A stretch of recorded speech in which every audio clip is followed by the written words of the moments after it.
High! তরমুজের যে বীজগুলো লাগিয়েছিলাম, সেইগুলো থেকে ফাইনালি চারা উঠেছে। আজকে বীজ লাগানোর ১ সপ্তাহ পরের ভিডিও দেখাচ্ছি।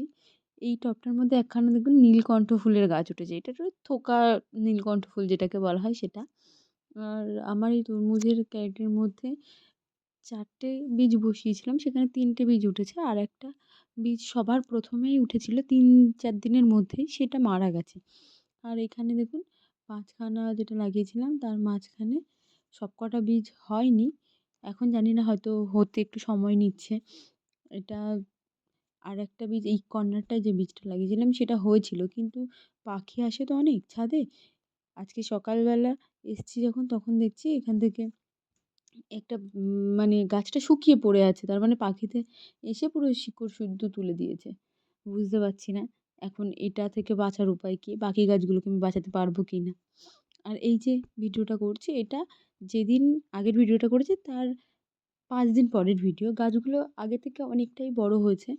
একটু মাথা চারা দিয়ে উঠেছে।